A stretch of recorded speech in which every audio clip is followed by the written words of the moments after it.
How to use WhatsApp web properly. If you want to use WhatsApp web properly, you need to link your smartphone account to a web browser on your computer.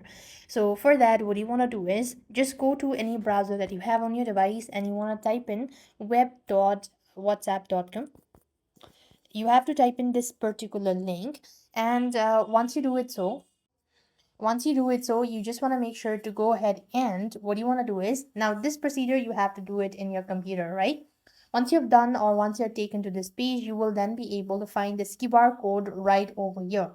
You just have to make sure to just be on that particular page.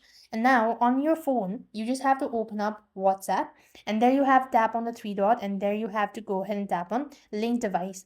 After which you want to make sure to tap on link device, and you have to make sure to enable this biometric, and you just want to make sure to go ahead and scan the QR code that's displayed on your computer screen. Once you do it, so it might take a 5 or maybe 2 minutes in order to back up all your chats, and that is basically how you're supposed to use WhatsApp web properly. So with that, we've completed our steps. Thank you for watching. See you in the next video.